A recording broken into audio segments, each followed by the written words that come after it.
आइए आज हम बात करते हैं केतु अलग अलग भावों में क्या रिजल्ट बताता है। मैं आचार्य नवीन चतुर्वेदी आज आपको इसी टॉपिक के बारे में बताता हूँ। पहले तो जानते हैं केतु के गुण धर्म क्या है। केतु हमें हमेशा आध्यात्मिक बनाता है, भगवान से जोड़ता है, मोक्ष को देता है, हमें इगोस्टिक बनाता है, तंत्र जैसी छुपी हुई विद्या में इंटरेस्ट बहुत होता है और इनको जानने का बहुत ज्यादा उत्सुक होते हैं हम लोग कि हमें इन जैसी विद्याओं को जानना है।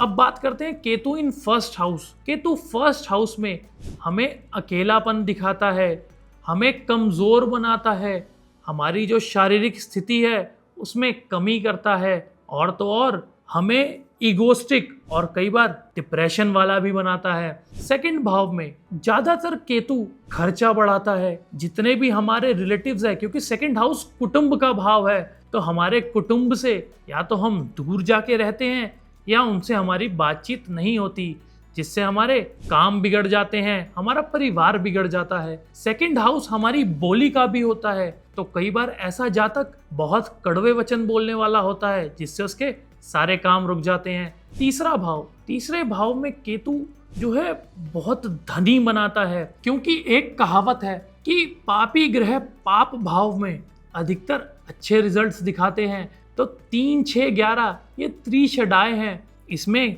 पापी ग्रह अच्छे रिजल्ट्स दिखाते हैं। तो ऐसे में केतु धनी बनाता है, प्रॉपर्टियों का मालिक बनाता है, अच्छी एज दिखाता है और हमें रेप्यूटेड दिखाता है और हमें साहसी बनाता है। ऐसे में हम कोई भी कार्य को करने के लिए कितना ही जोखिम उठाना पड़े उसके लिए हम तैयार होते हैं। फोर्थ भाव का केतु सुखों में कमी दिखाता है, बिजनेस में सडन गिरावट दिखाता है। लालच की वजह से हम बार बार अपने सुखों में कमी खुद कर लेते हैं। स्ट्रेस दिखाता है, डिले दिखाता है और जिस भी जातक का फोर्थ हाउस में केतु है अधिकतर उसका बर्थ बाय सर्जरी हुआ होता है।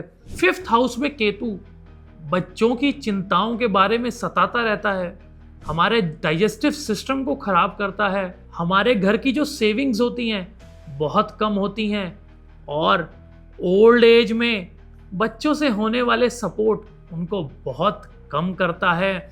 सिक्स्थ हाउस में केतु रोगों से लड़ने की क्षमता प्रदान करता है। ऐसे में जातक के जो दुश्मन होते हैं वो उस पर कभी नहीं जीत सकते और कोर्ट केस वगैरह जैसी चीजों में भी ये हमेशा जीतते हैं। सेवेंथ हाउस में केतु पार्टनरशिप में काफी झगड़े कराता है। इनका जो पार्टनर है ज्यादातर स्पिरिचुअल होता है जिससे इनकी बिल्कुल नहीं बनती, क्योंकि जब भी केतु सेवेंथ हाउस में होगा तो राहु लग्न में होगा। राहु संसारिक चीजों को दिखाता है और केतु हमें उन्हीं चीजों से दूर करता है। अब बात करते हैं एट्थ हाउस में केतु। इनका अधिकतर इंटरेस्ट तंत्र विद्या में, ज्योतिष विद्या में और ध्यान रहे इन्हें प्राइवेट पार्ट्स जैसी जगह पर बहुत परेशानी हो सकती है। नाइन्थ हाउस में केतु जातक को धर्म के प्रति काफी अडिग बनाता है कि वो सिर्फ अपने धर्म की सुनते हैं और इनका भाग्य देरी से जगता है।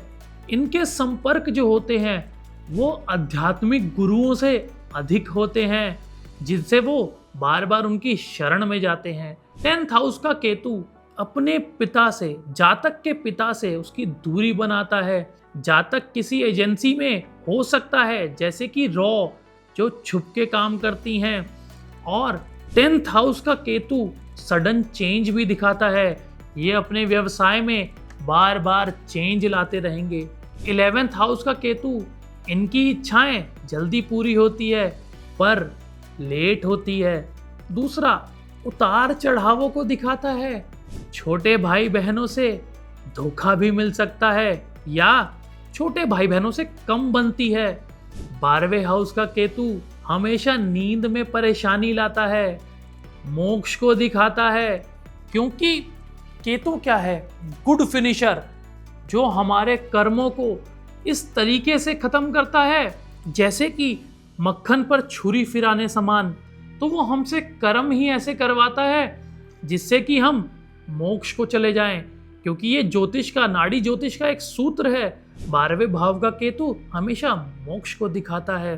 12वें हाउस के केतु के जातक के साथ अधिकतर इनके रिलेशंस वीवीआईपी से होते हैं। कई बार जब भी ये केतु गोचरवश पीड़ित होता है तो ऐसे में जातक को जेल भी जाना पड़ सकता है या फिर हॉस्पिटल में भी एडमिट होना पड़ सकता है। तो इसका एक शॉर्ट हुआ कि केतु हमेशा 3, 6, 8 और 12 इन भावों में, याद रखें ये दुस्थान होते हैं, इन भावों में अच्छे रिजल्ट्स दिखाता है। अब ये तो हमने बात करी डिफरेंट हाउसेस के बारे में। अब हम बात करते हैं कि इन्हें कौन सी रेमेडी करके ठीक किया जा सकता है। हमेशा केतु के लिए हमें गणेश जी की पूजा करनी चाहिए, क्योंकि राहु और केतु के साथ क्या हुआ था कि उनका भी धड़ अलग है, सिर अलग है। तो गणेश जी के साथ भी क्या है, उनका भी धड़ अलग है और शरीर अलग है। तो ऐसे में गणेश जी की पूजा करने से केतु हमेशा पॉजिटिव रिजल्ट्स देते हैं। दूसरा, हमेशा काली माता की पूजा करनी चाहिए। आपने देखा होगा मंदिरों में काली माता के गले में मुंडों की माला है, जो हमारे धड़ और शरीर से जुड़ा हुआ है। तीसरा, हमें भोलेनाथ की पूजा करनी चाहिए। हमेशा शिवलिंग पे जल चढ़ाना चाहिए, गणेश जी को लड्डुओं का भोग लगाना चाहिए और माता की आरती करनी चाहिए, क्योंकि भगवती को अर्चना बहुत प्रिय है। ऐसी ही जानकारी पाने के लिए हमारे इस चैनल से जुड़े रहें। जय सिया राम।